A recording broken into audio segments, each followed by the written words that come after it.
नमस्कार शेतकरी बांधवांनो, आपण मागील व्हिडिओमध्ये पाहिलं फुलापर्यंत काय केलं पाहिजे टरबूजाला.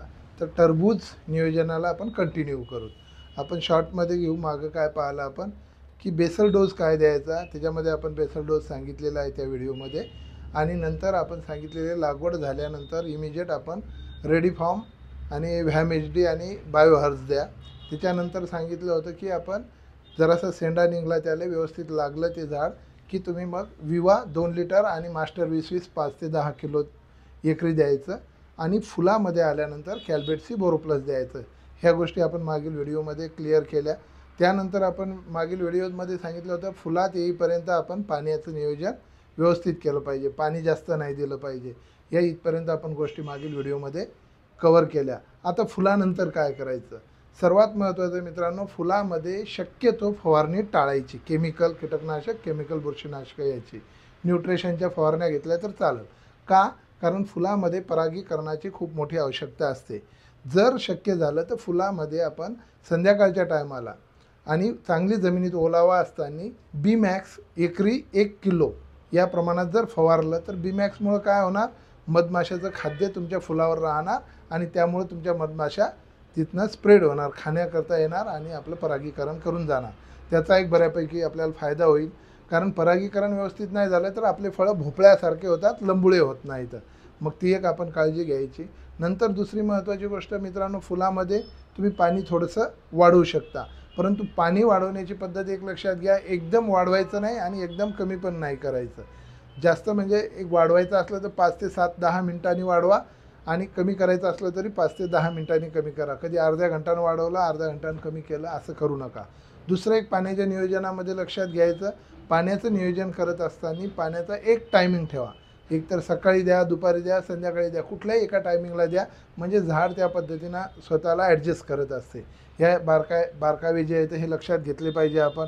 दुसरी महत्त्वाची गोष्ट मित्रांनो, जेव्हा फूल आणि फळ लागणं चालू होते, बारीक फळ, त्या टायमाला फळमाशीचा प्रादुर्भाव मोठ्या प्रमाणात येत असतो आणि फळमाशीनं डॅमेज होत असतात. फळाला डंक मारल्यानंतर तुमचं फळ निकामी होत असते. अशा वेळेस आपण फळमाशीचे ट्रॅप शेतामध्ये लावले पाहिजे. तर सर्वात चांगले ट्रॅप जर घ्यायचे झाले तर सनी कंपनीचे येतं. सनी ट्रॅप जे आहेत ते चांगल्या पद्धतीचे आहेत. याचं जर तुम्हाला ट्रॅप चांगला किंवा वाईट हे ओळखायचं असेल तर 10 ते 15 दिवसानंतर शेतात त्या ग्लासकडे जाऊन पाहायचं. नवीन येणाऱ्या फळमाशा त्या ग्लासमध्ये 10-15 दिवसानंतर आपल्या पडतात की नाही पडत. जर नसतील पडत तर तो ग्लास जो आहे त्याच्यामध्ये जे काय फळमाशीला अट्रॅक्ट करण्याचं जे काय केमिकल वापरतात ते कमी वापरलेलं आहे, हे लक्षात घ्यायचं. सनी ट्रॅपमध्ये तुम्हाला 20-22 दिवसापर्यंत ते रिलीफ देतात. त्यामुळं आपण सनी ट्रॅप, फळमाशीचे ट्रॅप रिकमेंड करतो. दुसरी महत्त्वाची गोष्ट राहते, त्या आपले जे काय आहे टरबूजाचं पीक, याच्यावरती रस शोषक किडीचा प्रादुर्भाव जास्त येत असतो. याच्यामध्ये थ्रिप्स येतात आणि पांढरी माशी येते. पांढऱ्या माशीकरता पिवळ्या रंगाचे आपण चिकट सापळे लावले पाहिजे आणि थ्रिप्स करता निळ्या कलरचे चिकट सापळे लावले पाहिजे. हे सुद्धा सनी ट्रॅपचे चांगले येतात. A4 साईजचा पेपर येत असतो आणि त्याचा स्टिकिंग क्वालिटी चांगली येते. पाऊस जरी झाला तरी स्टिकिंग क्वालिटी कमी होत नाही. ऊन जरी पडलं तरी त्याची स्टिकिंग क्वालिटी कमी होत नाही, म्हणजे चिपकण्याची क्षमता कमी होत नाही. त्यामुळे जास्त प्रकारचे आपल्या याच्यावर किडी चिपकतात. हे एक लक्षात आलेलं आहे. त्यामुळे ते आपण एक शेतामध्ये लावले पाहिजे. जर फळमाशीचे ट्रॅप हे 10 ते 15 आपण एका एकरात लावले पाहिजे आणि चिकट सापळे हे 20 ते 25-30 चिकट सापळे एका एकरात लावले पाहिजे. याच्यामुळे तुम्हाला रसशोषक किडीचा प्रादुर्भाव कमी होईल. आणि रसशोषक किडी जर असेलच तर तुम्ही एखाद्या वेळेस लॅम्बडासायलोथ्रिन आणि थायमेथॉक्झॉन कॉम्बिनेशन, कधी फिप्रोनिल इमिडा कॉम्बिनेशन, कधी मग जास्त असेल प्रमाण तर ट्रेसर, डेलिगेट या पद्धतीचे आपण फवारे घेतले पाहिजे. त्यानं आपला थ्रिप्स आणि हे कंट्रोल होईल. दुसरं महत्त्वाचं गोष्ट, त्याच्यावरती कोळी येत असते. तर कोळी करता आपण कधी ओमाईटसारखं घ्या, कधी मॅजिस्टरसारखं घ्या, त्यानंतर कधी मायथ्रीनसारखं घ्या. या पद्धतीचे मायथ्रीसारखं या पद्धतीचे आपण कोळीनाशक वापरले पाहिजे. या पद्धतीनं आपण कंट्रोल त्या गोष्टी करायच्या. जर जास्त थंडी वाटत असेल तर अशा वेळेस आपण ड्रीपमधून 1.5 ते 2 किलो सल्फर वापरलं पाहिजे. सल्फरमुळे थोडीशी उष्णता शेतातली वाढत. ह्या बारकावे लक्षात घ्यायचे. दुसरी महत्त्वाची गोष्ट आहे मित्रांनो, आपण फुलामध्येच कॅल्बेटसी बोरॉन सांगितलं. तर कॅल्बेटसी बोरॉन फुलामध्ये काय सांगितलं हे मागच्या व्हिडिओत तर आपण क्लिअर केला कारण फुलाच्याच अवस्थेत कॅल्शियम बोरॉन झाड जास्त स्टोअर करून ठेवू शकते. मग या वेळेस आपण 1 ते 2 वेळा आपण कॅल्शियम बोरॉन दिलं पाहिजे. त्यानंतर आपण ज्या टायमाला फुलं चालू आहेत त्यावेळेला 10-14-10 प्लांटाफॉल 10-14-10 आणि टलेटे 1 लिटर द्या. टलेटेमुळं काय होईल, झाडातलं वॉटर बॅलन्स राहील, पाण्याचं नियोजन राहील आणि 10-14-10मुळे तुम्हाला फुलं आणि ब्रँचेस बऱ्यापैकी लागतील. एक तसं पाहिलं तर एका झाडाला आपल्याला 3च फांद्या गरजेच्या आहेत.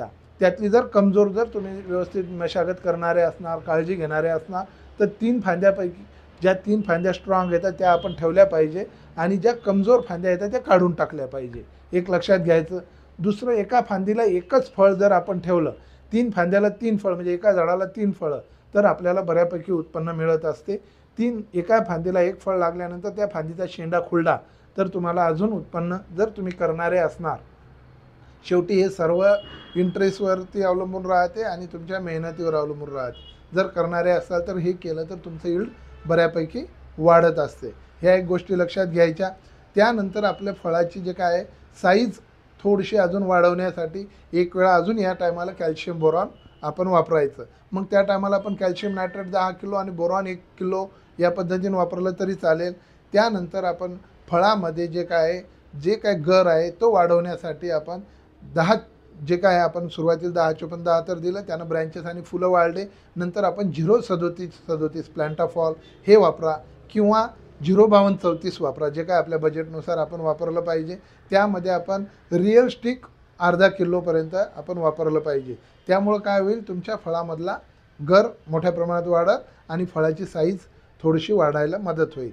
त्यानंतर आपण जे काही फळामध्ये गोडवा किंवा लाल कलर येण्यासाठी त्या दृष्टीने किंवा मॅच्युरिटीकडे ढकलण्यासाठी आपण KMS वापरलं पाहिजे. KMS सोबत ड्रिप के घ्या. जर KMS 5 किलो आणि ड्रिप के 1 लिटर या पद्धतीने जर घेतलं तर बऱ्यापैकी फायदा होईल. असं KMS आणि ड्रिप केचे मिनिमम 3 डोस तरी आपण टप्प्याटप्प्यानं दिले पाहिजे 7-8 दिवसाच्या गॅपनं. या पद्धतीनं आपण द्यायचे. किंवा मग आपलं बजेट कमी असेल तर पोटॅशियम सोनाईट घ्या किंवा मधात कधीतरी 0-0-50 घ्या. यामध्ये जर आपल्या येलाची वाढ आपल्याला कमी वाटत असेल तर अशा वेळेस 13-0-45 मधात घेतलं तरी चालेल. ह्या गोष्टी आपण काळजीपूर्वक घ्यायच्या. यामध्ये जर आपल्या फळाला येलाला पिवळसरपणा जाणवत असेल तर अशा वेळेस आपण मायक्रोन्यूट्रिएंट्स मधात एखादं ब्रेक्झिल अर्धा किलो या पद्धतीनं आपण घेतलं तर बऱ्यापैकी रिझल्ट मिळेल. विवा आपण एक वेळा सुरुवातीला द्यायचं आणि सुरुवातीला विवा दिल्यानंतर बरोबर 40 दिवसानंतर वापस एक वेळा विवा, मग विवासोबत ब्रेक्झिल द्या किंवा विवासोबत 10-14-10 द्या किंवा विवासोबत कुठलंही खत द्या. या पद्धतीनं आपण जर नियोजन केलं तर आपल्याला बऱ्यापैकी टरबुजाचं उत्पन्न मिळू शकते. टरबुजावरती ज्या टायमाला 1 किलोच्या वजनाचे फळं तयार होतात त्या टायमाला विल्टिंगची समस्या मोठ्या प्रमाणात आपल्याला जाणवत आहे. अशा वेळेला काय करायचं, आपण एक साधारणतः कुमान एल 1 लिटर आणि त्यासोबत ॲलियटसारखं घ्या किंवा मग तुमचं कवचसारखं आपण असं ड्रीपनं कवच किंवा ॲलियट 250 ग्राम ते 500 ग्राम या पद्धतीनं आपण जर ड्रीपमधून दिलं तर बऱ्यापैकी आपल्याला विल्टचा प्रॉब्लेम कमी होतो. आणि तो येऊ नये म्हणून जर आपण प्रिकॉशन म्हणून जर घ्यायचं झालं तर ट्रायकोड्रमा एकरी 2 लिटर, सुडोमोनस एकरी 2 लिटर या पद्धतीने जर आपण सोडलं तर बऱ्यापैकी आपल्याला रिलीफ मिळत असतो. मित्रांनो, ह्या सर्व गोष्टीचा आपण जर व्यवस्थित नियोजन जर केलं तर निश्चित आपल्याला टरबुजाचं उत्पन्न चांगलं मिळेल. एक लक्षात घ्या, टरबूज आपल्याला 80 ते 85 दिवसामध्ये जवळपास 25 ते 35 क्विंटल माल देते. मग 25 ते 35 क्विंटल जर माल देते तर अशा वेळेला तुम्हाला त्या पिकाला 80 ते 85 दिवसामध्ये त्या पट्टीत खाऊ घालावं लागणार. जर नाही खाऊ घातलं तर त्याचं जी सायकल आहे ती तर पूर्ण होईल, परंतु तुमचं जे उत्पन्न आहे ते आपल्याला अपेक्षित मिळणार नाही आणि ती क्वालिटी मिळणार नाही. तर ह्या गोष्टी लक्षात घ्यायच्या. एक सर्वात महत्त्वाचं शॉर्टमध्ये लक्षात घ्या, फुलामध्ये असताना गरज जर असेल तरच आपण फवारणी केली पाहिजे. फुलामध्ये गरज नसताना फवारणी करणं टाळावे, कारण फुलामध्ये जर फवारणी केली तर परागीकरण आपलं व्यवस्थित होणार नाही आणि फळाला आकार चांगला येणार नाही. दुसरी महत्त्वाची गोष्ट, याच्यावरती कधी डावणी किंवा भुरी या पद्धतीच्या समस्या येत असतात. अशा वेळेस आपण कधी स्कोअर कवच हे कॉम्बिनेशनचा फवारा मारायचा. कधी त्याच्यामध्ये ॲमिस्टार टॉप किंवा आजाडा म्हणून एक बुरशीनाशक येते, या पद्धतीचा फवारा मारा. कधी कस्टोडिया या पद्धतीचे आलटून पालटून बुरशीनाशकं आपण वापरले पाहिजे किंवा मधातच एखाद्या वेळेस M45 सारखं बुरशीनाशक जे काय कमी कॉस्टचं आहे मँकोजेब ते वापरलं पाहिजे. कधी Z78 असे आलटून पलटून आपण गरजेनुसार फवारे घेतले पाहिजे.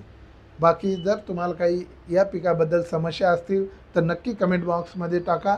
तुमच्या समस्येचं आपण निवारण करण्याचे पुरेपूर प्रयत्न करू. आणि जर आमचे व्हिडिओ तुम्हाला आवडत असतील तर नक्की मनोज फर्टिलायझर्स या चॅनलला सबस्क्राईब करा. आणि तुम्हाला वाटत असेल या व्हिडिओमुळे आपल्या कोणत्या मित्राचा फायदा होऊ शकतो तर नक्की ही व्हिडिओ शेअर करा, लाईक करा. धन्यवाद. मनोज जाधव, मनोज फर्टिलायझर्स, रिसोड.